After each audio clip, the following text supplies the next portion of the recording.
Classes in C++ are very powerful and flexible. This is the fundamental unit of object-oriented programming. Here I have a working copy of class.cpp from Chapter 4 of the exercise files. This is an example of a very simple class. It holds a simple value and provides an interface to set and get that value.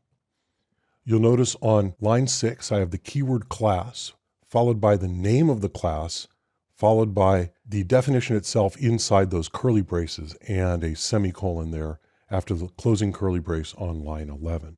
Members inside a class default to private, and so this is exactly the same as if I had typed the private keyword here. And so this data member, this integer, is private. That means that I cannot access it from outside of an object. I can only access it from methods that are part of the class itself. And then in the public section, I have some methods or some member functions. And these are used for setting the value and getting the value. Now, it's also possible to have member functions in the private section. I could put something here and I could say, and now I have a member function which is only accessible from inside of the class.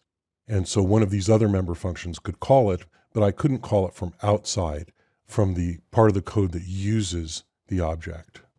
Likewise, if I want to, I could take the data member and make it public.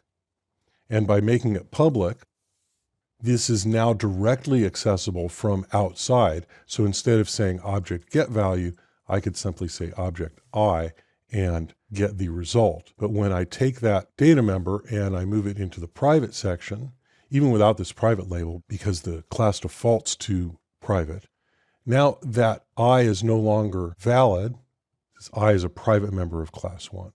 And so I need to use the getter instead. The data members do not need to be before the code. I can take that and I can move it down here and it will still work the same. And sometimes you'll see it done that way. In this case, you need both these public and private labels. Move that back. And I'm going to go ahead and take this private label out because this is the way I normally do it. You'll see it done all these different ways. Normally, it's considered best practice to separate the interface and the implementation. And what that means is that outside of the class definition, you would have the class methods, and you would simply have declarations for them inside. And so I would have a declaration here, which would look like that. And then I would have the implementation out here, and that looks like this. And then I could do the same thing for get value.